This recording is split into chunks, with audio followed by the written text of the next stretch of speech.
네, 사과의 본문사 들어갑니다. Many years passed, 수년이 지났습니다. 라고 나왔죠. 그러니까 지금 본문 3까지는 어떤 내용이었냐면, 본문 1에서는 일반적으로 17세기 그 당시의 사람들의 곤충과, 그죠? 그 당시의 사람들의 곤충에 대한 어떤 인식들, 이런 걸 이야기했다면, 그지? 본문 2에서는 무슨 이야기를 했죠? 메리안의 무엇과, 예술과, 또 그림과, 또 곤충에 대한 이러한 그 관심들, 곤충이면 과학으로 연결된다 그랬지. 그리고 본문 3에는 뭐가 나왔지? 이제 결혼을 했죠. 그죠? 결혼을 하고 나서 이제 얘가 계속해서 연구나 이런 것들을 유지했었고, 그 다음에 출판을 했었죠. 그리고 그 출판의 특징을 선생님이 정리해 드렸어요. 기억하지? 그리고 본문 4가 이제 나온 거야. 이해가십니까?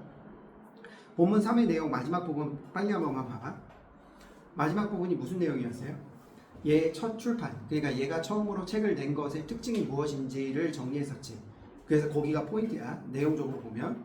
그럼 지금은 이제 본문 4로 들어갈 거야. 그래서 책 출판하고 나서 그 다음에 몇 년이 지난 다음에 메리안은요, 이번에 어디로 들어가냐면 암스테르담으로 가요. 이 암스테르담이 굉장히 중요한데, 일단 키워드는 암스테르담이야. 아시겠죠? 자, 그래서 본문 4는 키워드를 암스테르담으로 잡고 들어가십시오. 암스테르담을 갔는데 where에서 괄호 하나 열고요. She was able to sell her painting. 그러니까 암스테르담에서 무슨 일을 했는지 한번 보세요. 암스테르담에서 뭐 했어요? 시작. 그림을 팔 수 있었죠. 그지? 그리고 view 볼 수 있었는데 marvelous and exotic butterfly specimen 이렇게 나왔어요. 뭘 봤니? 굉장히 멋지고 이국적인 exotic 이란 단어가 이게 이국적인이란 뜻이에요. 이국적인이 혹시 무슨 뜻인지 아세요? 그렇지, 다른 나라 것처럼. 그러니까 뭔가 신기하고 특이하고 이런 느낌이야. 그래서 이 단어도 알아두셔야 돼요. 그러한 나비 표본을 볼 수 있었다라는 얘기지. 때부터 가로 하나 열고, 그럼 이런 나비 표본들은 누가 모아놨느냐? 그러면 다른 enthusiast. enthusiast가 무슨 뜻이야? enthusiasm이 열정이란 뜻이죠. 그래서 열정적인 사람들이 had collected, 모아놨던 이렇게 얘기가 되는 거지. 이해 갔나? 오케이? 야, 그럼 물어볼게요. 암스테르담으로 왜 이사 갔어요? 암스테르담으로 왜 이사 갔는지 나왔어요? 안 나왔어요? 안 나왔지. 안 나왔지. 그럼 암스테르담에서 뭐 했어요? 그렇지. 그건 답할 수가 있는 거지. 이해가? 그럼 암스테르담에 가서 뭐 했어요? 시작. 그림을 팔기도 했고, 또 다른 열정적인 사람들이 모아놨던 이국적인 나비 표본을 볼 수 있기도 했어. 이해하셨습니까? 그래서 내용을 그렇게 정리해 놓는 거지. 암스테르담에 왜 이사 갔는지 알 수 없다. 알겠지? 하지만 암스테르담에 가서 한 것은 뭐다? 그녀의 그림을 팔기도 하고 뭐 했어요? 과학자들이 모아놓은 나비 표본을 보기도 했다. 맞죠? 그지? 아니요. 또 열심히 고개를 끄덕이고 있어요. 누가 모았어요?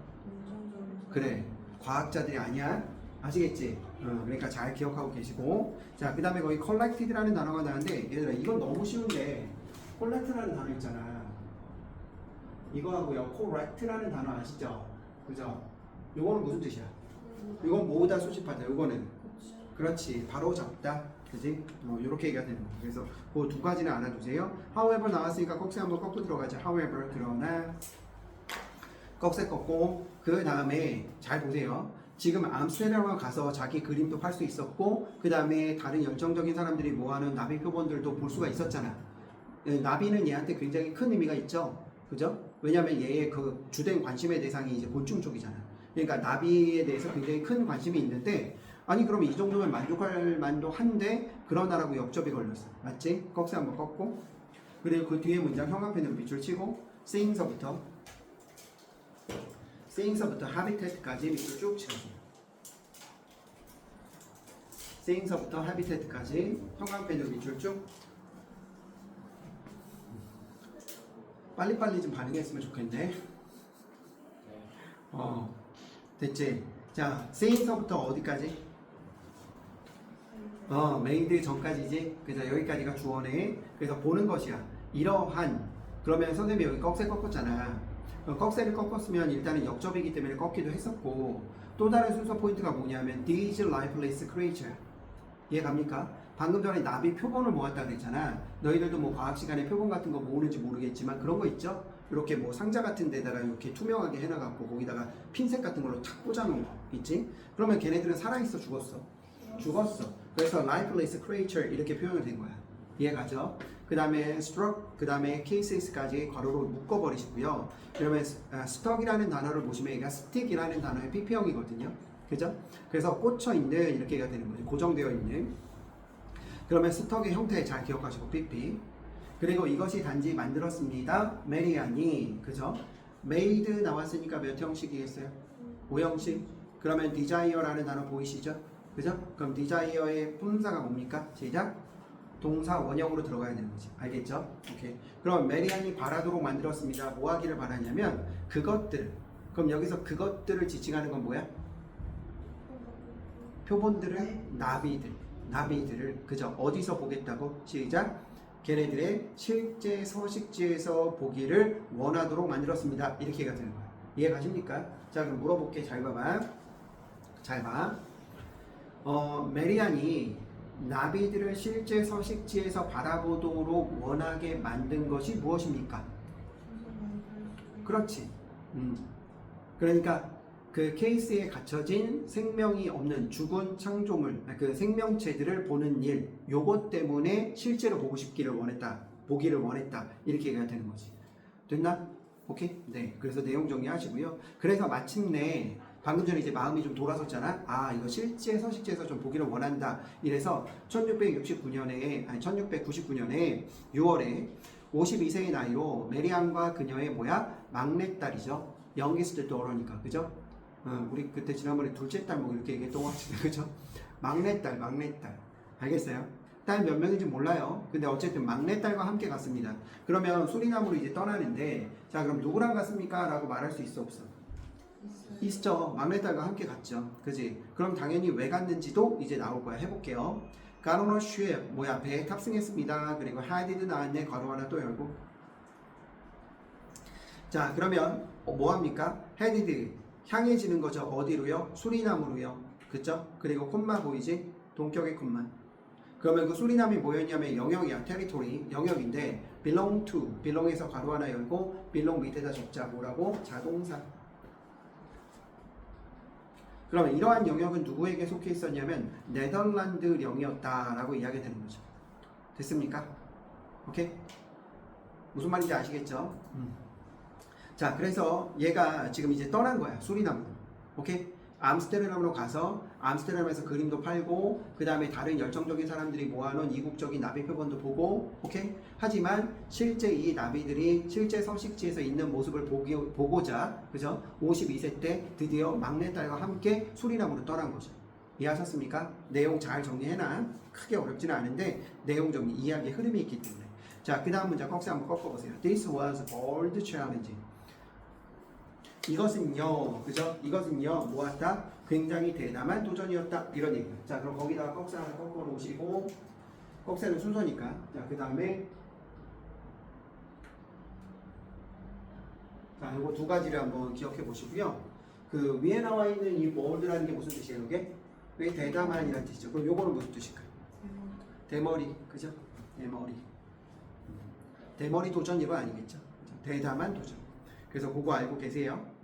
자, 그럼 물어볼게. This was a bold challenge라고 얘기했잖아. 그럼 그 문장의 밑에다가 뭐라고 적냐면 왜? 라고 적어보세요. 왜? Why? 왜 그런 거야 그게? 왜 대담한 도전이야? 그 대담한 도전인 이유가 그 다음 문장부터 두 가지로 정리가 돼요. 알겠죠? 52세에 막내딸을 데리고 네덜란드 영인 수리남으로 떠납니다. 오케이? 이 여행 자체가 굉장히 대담한 도전이었다. 왜 그러냐 하면 지금부터 정리하세요. 그 이유 두 가지. In addition to라고 튀어나와 있죠. In addition to에서 to는 이름이 뭐예요? 전치사야. 그러니까 그 뒤에는 being의 ing가 붙었죠. 그럼 being의 형태를 be라고 써도 안 되고 to be라고 써도 안 된다. 왜냐하면 to가 전치사이기 때문에. 자, 그럼 해볼게요. 뭐 외에도 시작. 여성 누굽니까? 동식물학자인 것 외에도. 됐어요? 그럼 그 당시가 어떤 시대였냐면 male dominated world니까 뭐야? 남성이 지배하는 그런 세계였어요. 남성 중심의 세계였다는 얘기지. 그지? 17세기 때. 17세기 과학은 남성 위주의 남성 중심의 세계였어. 오케이? 근데 얘가 여성으로서 동식물학자의 어떤 역할을 수행하고 있었던 거예요. 이해하셨습니까? 근데 이것도 원인이긴 한데 이거 말고도 메리안 was also 메리안은 또한 뭐 했습니까? 메리안은 또한 set out이라고 나왔죠. set out이 무슨 뜻이야? set out이 출발하다 떠나다 라는 뜻이에요. 그죠? 그래서 탐험을 시작했다. 탐험을 떠났다. 이렇게 얘기가 되는 거예요. 됐습니까? 근데 뭐를 가지고? 순전히 과학적인 목적만을 가지고. 되셨어요? 그 다음에 before 앞에서 한번 끊으시고요. It became common. 그것이 흔해지기 전에. 그럼 it 동그라미 한번 치고 it이 가리키는 게 뭐죠? 정확하게. 시작. 순전한 과학적인 목적만을 위한 탐험. 이해하셨어요? it이 가리키는 게 뭐라고? 순전한 과학적인 목적만을 가진 탐험. 오케이? 그러니까 완전히 탐험하는 목적 자체가 이 17세기 때는요, 과학적인 목적만 갖고 탐험하는 일이 별로 없었나 봐요. 이해하셨어요? 그럼 뭔가 다른 목적들이 들어왔겠지? 그지? 근데 얘 지금 메리안 같은 경우는 17세기 때 주로 남성들이 활동하던 시대 때 여성 동식물학자였고, 요게 첫 번째 이유고, 그 다음에 두 번째는 뭐야? 오로지 과학적인 목적만 가지고 탐험을 떠났다는 얘기지. 이해하셨습니까? 그래서 요거 두 가지 때문에 얘의 그 뭐죠? 여행은 굉장히 대담한 도전이었다라고 이야기할 수 있는 거예요. 되셨죠? 그 두 가지 이유 정리 잘 해놔. 자, 되셨습니다.